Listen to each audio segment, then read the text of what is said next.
Part 2 of this 13th Sunday in Ordinary Time. The theme this week is death. Well, that's good, isn't it? I mean, if there's one thing we're sure of, that we're going to die, unless the Lord comes back and transforms us. But for most of us, we'll probably die. And it's amazing how antiseptic our culture is. There are newspapers which never use the word death. Isn't it going to happen? What are we doing? You see, when faith is strong, death is thought about. When faith is not strong, you remember perhaps Brideshead Revisited, I think it is. The first chapter is all about the cemetery and the graveyard and people just ignoring, death. Or the other, just grin and bear it, just angry against God that there's death and you're going to die. No. Death is now an organic part of divine providence. It's part of our going to meet God. I had a friend, I got to get to my text, but I want to tell you about this. An Irish Franciscan. And he was saying, I had a heart attack. And there I was, like asleep, kind of in a coma. I know what that's like. I had that too. And when I came to, I said to myself, I wasn't thinking about God at all.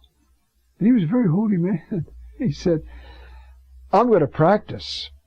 So every night as he was going off to sleep, he kept saying, Jesus, I love you. Jesus, I love you. Jesus, I love you. So when he did die, that's what he was saying. He practiced. That was the smartest thing I ever heard. Somebody says, I got to get ready. Okay. So this text is from the book of Wisdom, chapter 1, and we have verses 13 to 15, and then we go to chapter 2, verses 23 to 24. In other words, this is the book of Wisdom, which is written in Greek, and it's got a Greek flavor to it, but it's thoroughly biblical and thoroughly, in that sense, Hebrew. It's not the Greek mind. So the text goes, you see, because God did not make death, nor does he rejoice in the destruction of the living. For he fashioned all things that they might have being, and the creatures of the world are wholesome. There's another translation of that that I'll probably find later. But anyway, this is good enough for now. You see, God did not make death. He doesn't rejoice in the destruction of the living. How could he? Jesus wept at the tomb of Lazarus. Remember? He knew he was going to raise him in 10 minutes, but he wept. The tragedy of death, which is the tragedy of sin. And that tragedy has been changed because Jesus Christ passed this way. When we die, we're there in communion with Jesus who died. And so it's important that we don't forget that. If you can remember to do what my friend Marius, Father Marius, used to do, practice. Jesus, I love you. Jesus, I love you. So when you die, you're going to be saying, Jesus, I love you. Wouldn't that be great? The first thing that we have here is, God did not make death, nor does he rejoice in the destruction of the living. For he fashioned all things that they might have being, and the creatures of the world are wholesome. Isn't that beautiful? Isn't that optimistic? And this, as I just said, this is written in Greek. It's very Semitic, but it's not totally Semitic. You know what I mean? The language is different. Greek is different than. I'm going to try to find, because I want to read the few verses that go ahead of it. I'm not going to find it. You see, the Hebrew Bible is in one order, and the Greek Bible, the English Bibles are all in another order. And so you got to remember which Bible you're in. See, the Jewish Bible goes the law, the prophets, the writings. The prophets are the former prophets, the books of Kings and Chronicles and so forth. The latter prophets, and those are the big ones and the little ones. See? And the book of the prophets is all 12 are considered one book. And now the commentators who look at that closely are saying, this has been edited in such a way that it ties these different prophets from different ages now make one concerted, multifaceted statement. Well, we're going to do wisdom right now. This text starts, you see, do not court death by the errors of your ways, nor invite destruction through your own actions. This is the Jerusalem Bible. Death was not God's doing. He takes no pleasure in the extinction of the living. To be, for this he created all. The world's, see, created things have health in them. This is the biblical view, you see. Even when, you get into your spiritual discipline, it's not an escape from matter. Luckily, because we can't escape anyway. You see, it's understanding it's good. And the mystery of death, as we're going to see in just a minute, happens through, as the text says here, you see, it was the envy of the devil. And we'll go back and look at that, you see.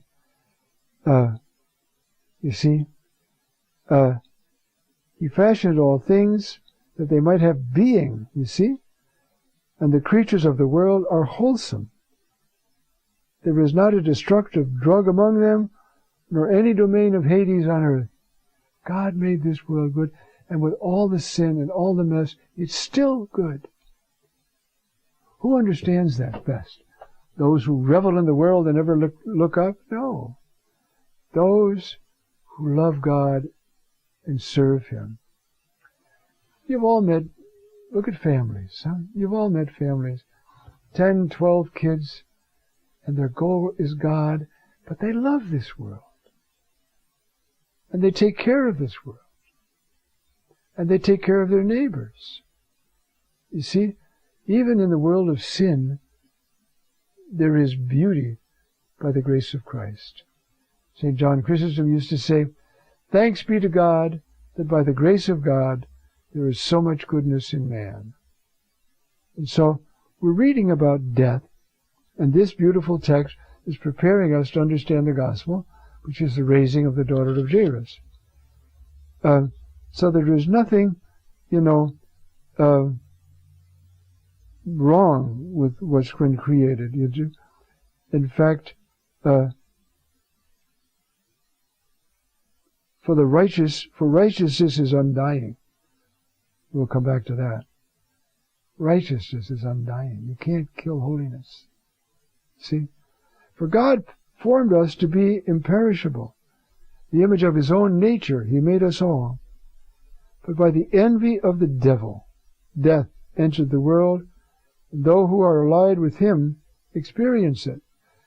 He doesn't say that the just die. They do.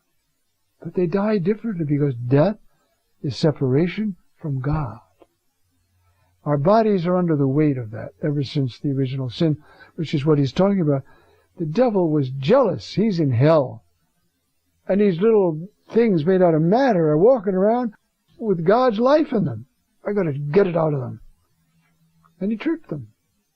And so, it's still with us. Is that the end of the story? Oh no. The end of the story, God came Himself and died and broke the back on death. That's the end of death. You see? If you've ever been around the bedside of a holy person, you see this, huh? With all the weakness of the body and finally death, there's a radiance I think I told you about my great-grandfather, didn't I? At 105, he walked to church every day, 2 miles, back and forth, 2 miles out, 2 miles back. He'd been a postman all his life, so he had a nice, strong body anyway, but he was 105. And he came home from church one day, walked into the house and said, "Today the Lord is going to call me." He walked upstairs, lay down in his bed, and died. That's grace overcoming a lot of the, what would be the alienation of death. Huh? Now, the next text, which is in chapter 2 now. For God did not make death. He takes no pleasure in destroying the living. To exist, for this He created all things. He wants being. He wants life. He wants dance. He wants joy. The creatures of the world have health in them. In them there is no fatal poison. And Hades has no power over the world. Yeah, we'll die, but we'll rise again. And when we rise, we will have an eternal existence, physical existence. And what's going to cause this physical existence to exist forever? The very life of the Trinity in the very depth of our being. It's the Trinitarian life that keeps us alive and joyful for eternity. Isn't that beautiful? And so, you see, Hades has no power over the world, for uprightness is immortal. Understand? You see? And so then we go on.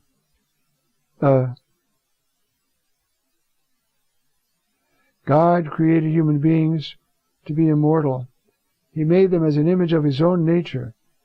Death came into the world through the devil's envy, and those who belong to him find to their cost, as those. You know, if you're hanging around with the devil, trying to get wealthy and power and stuff like that, you know, you already sold him your soul. Now there's always that last moment. I remember a friend of mine telling me she had a vision. There was this guy, you know, going from life to death, and the demons were already hanging on to him. They're going to drag him to hell. And Jesus came and said, "Look, see those people over there? They're all in heaven.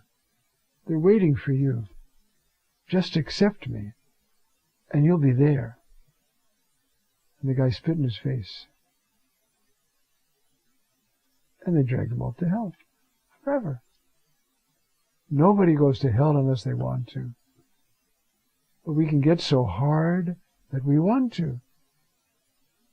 And that's why we try to pray and obey the Lord and trust Him, because He's teaching us how to live a real life. And that's the text from the book of Wisdom. See? The Psalm, we only have a few minutes for it, but I praise you, Lord, for you raised me up. It says, you raised me up from Sheol. You let me live from going down to the pit. This man was very close to death. Sing praise to the Lord, you faithful. Give praise, give thanks to the holy mystery. For His anger lasts but a moment, His favor a lifetime. That's the promise. Seek the Lord. Seek to please the Lord. Do like my friend Marius. Practice saying, "I love you, Lord," when you're sleeping. And one day, you'll die and wake up in the arms of the Father. Amen.